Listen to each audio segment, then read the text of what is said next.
ಕೆಆರ್ಪೇಟೆ ಪಟ್ಟಣದ ಬಿಜಿಎಸ್ ಕಾಂಪ್ಲೆಕ್ಸ್ನಲ್ಲಿರುವ ಮಾಧ್ಯಮ ಸ್ಟುಡಿಯೋ ಕಚೇರಿಯಲ್ಲಿ ಇತ್ತೀಚೆಗೆ ಆತ್ಮಹತ್ಯೆ ಮಾಡಿಕೊಂಡ ವರ್ಷಿತ್ ಕುಟುಂಬಸ್ಥರು ಪತ್ರಿಕಾಗೋಷ್ಠಿಯಲ್ಲಿ ಮಾತನಾಡಿ, ಕೆಆರ್ಪೇಟೆ ತಾಲೂಕಿನ ಬಹುಕನಕೆರೆ ಹೋಬಳಿಯ ಕುರುಬರಹಳ್ಳಿ ಗ್ರಾಮದಲ್ಲಿ ಪ್ರೇಯಸಿಯ ಮನೆಯವರ ಕಿರುಕುಳಕ್ಕೆ ನೊಂದು ಡೆತ್ ನೋಟ್ ಬರೆದು ವರ್ಷಿತ್ ಎನ್ನುವ ಯುವಕ ಆತ್ಮಹತ್ಯೆ ಮಾಡಿಕೊಂಡಿರುವ ಘಟನೆ ಶುಕ್ರವಾರ ನಡೆದಿದೆ. ಮೈಸೂರು ಮೂಲದ ರೇಖಾ ಎನ್ನುವ ಯುವತಿಯನ್ನ ವರ್ಷಿತ್ ಪ್ರೀತಿಸ್ತಾ ಇದ್ದ. ಇತ್ತೀಚೆಗೆ ನಿಶ್ಚಿತಾರ್ಥ ಕೂಡ ಮಾಡಿಕೊಂಡಿದ್ರು. ಆದರೆ ನಿನ್ನೆ ರಾತ್ರಿ ಡೆತ್ ನೋಟ್ನಲ್ಲಿ ತನ್ನ ಸಾವಿಗೆ ರೇಖಾಳ ಅಪ್ಪ, ಅಮ್ಮ, ಅಜ್ಜಿ, ಚಿಕ್ಕಪ್ಪ, ಚಿಕ್ಕಮ್ಮ ಕಾರಣ ಎಂದು ಬರೆದು ಯುವಕ ಸಾವಿಗೆ ಶರಣಾಗಿದ್ದಾನೆ. ಈ ಬಗ್ಗೆ ಕೆಆರ್ಪೇಟೆ ಗ್ರಾಮಾಂತರ ಪೊಲೀಸ್ ಠಾಣಾ ವ್ಯಾಪ್ತಿಯಲ್ಲಿ ಪ್ರಕರಣ ದಾಖಲಾಗಿದೆ. ಈ ಕೊಲೆಗೆ ಕಾರಣರಾದ ರೇಖಾಳ ಅಪ್ಪ, ಅಮ್ಮ, ಅಜ್ಜಿ, ಚಿಕ್ಕಪ್ಪ, ಚಿಕ್ಕಮ್ಮ ನ್ಯಾಯಯುತವಾಗಿ ಶಿಕ್ಷೆಯನ್ನು ವಿಧಿಸಿ ನನ್ನ ಮಗನಾದ ವರ್ಷಿತ್ಗೆ ಆದಂತಹ ಅನ್ಯಾಯ ಅಮಾಯಕರ ಯುವಕರಿಗೆ ಆಗಬಾರದೆಂದು ಪತ್ರಿಕಾಗೋಷ್ಠಿಯಲ್ಲಿ ತಮ್ಮ ಅಳಲನ್ನ ತೋಡಿಕೊಂಡ್ರು.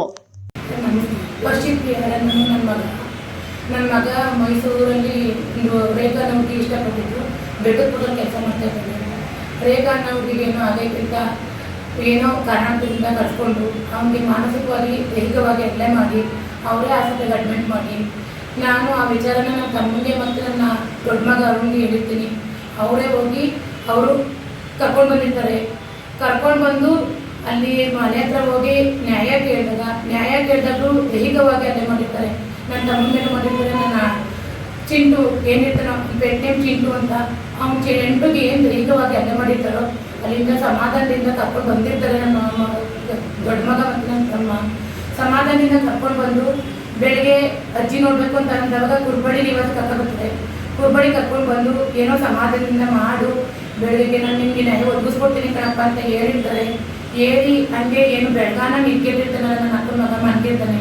ಆ ಮನ್ಗಿರೋ ಟೈಮಲ್ಲಿ ನನ್ನ ತಮ್ಮ ಎಲ್ಲ ಕೆಲ್ಸಕ್ಕೆ ಹೋಗಿರ್ತಾನೆ. ನನ್ನ ಮಗ ಚಿಂಟು ಹೋಗಿ ಏನಿಗೆ ಶರಣಾಗಿರ್ತಾನೆ ಅಂದರೆ ಅವನಿಗೆ ಮಾನಸಿಕವಾಗಿ ದೈಹಿಕವಾಗಿ ಅಡ್ಡೆ ಆಗಿರೋದ್ರಿಂದ ನೋವನ್ನ ತಡೆನಾರ್ತಾನೆ. ಡೆತ್ ನೋಟಿಸ್ ಬರ್ದು ಸತ್ತಿರ್ತಾನೆ. ಡೆತ್ ನೋಟಿಸಲ್ಲಿ ತನ್ನ ಪ್ರೇಯಸಿ ನಿರಂತರಾಗಿ ನನ್ನ ಸಾವಿಗೆ ನನ್ನ ರೇಖಾ ಫ್ಯಾಮಿಲಿ ಅಪ್ಪ, ಅಮ್ಮ, ಅಣ್ಣ, ಚಿಕ್ಕಮ್ಮ, ಚಿಕ್ಕಪ್ಪ, ಅಜ್ಜಿ ಕಾರಣ ಅಂತ ಬರ್ದಿರ್ತಾನೆ.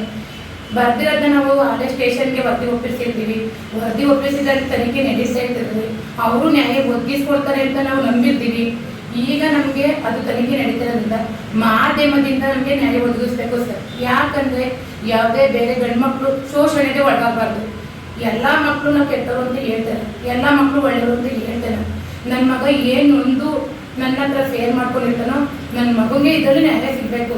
ಯಾಕೆ ಅಂದರೆ ಅವನು ಬೇರೆಯದ್ದು ಒಳ್ಳೇದು ಮಾಡ್ತಾನೆ ಬಂದ. ಅವನಿಗೋಸ್ಕರ ಅವನು ಏನು ಒಳ್ಳೇದು ಮಾಡ್ಕೊಂಡಿಲ್ಲ. ಅವ್ರು ಎಷ್ಟೇ ನೋವು ಕೊಟ್ಟರು ನನ್ನ ಪ್ರೇಯಸಿ ನಿರಪರಾಧಿ ಅಂತ ಬರ್ದಿದ್ದಾನಲ್ಲ, ಆ ಉದ್ದೇಶಕ್ಕಾಗ ನನ್ನ ಮಗನ ನ್ಯಾಯ ಒದಗಿಸ್ಕೊಡ್ಲೇಬೇಕು ಸರ್.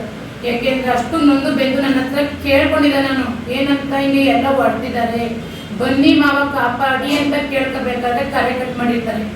ಇದೊಂದು ನಾನು ನೊಂದು ಹೇಳ್ಕೊಂಡಿದ್ದಾನಲ್ಲ, ಆ ಪ್ರೇಯಸಿಗೆ ಏನು ಮಾಡಬೇಡಿ ಸರ್.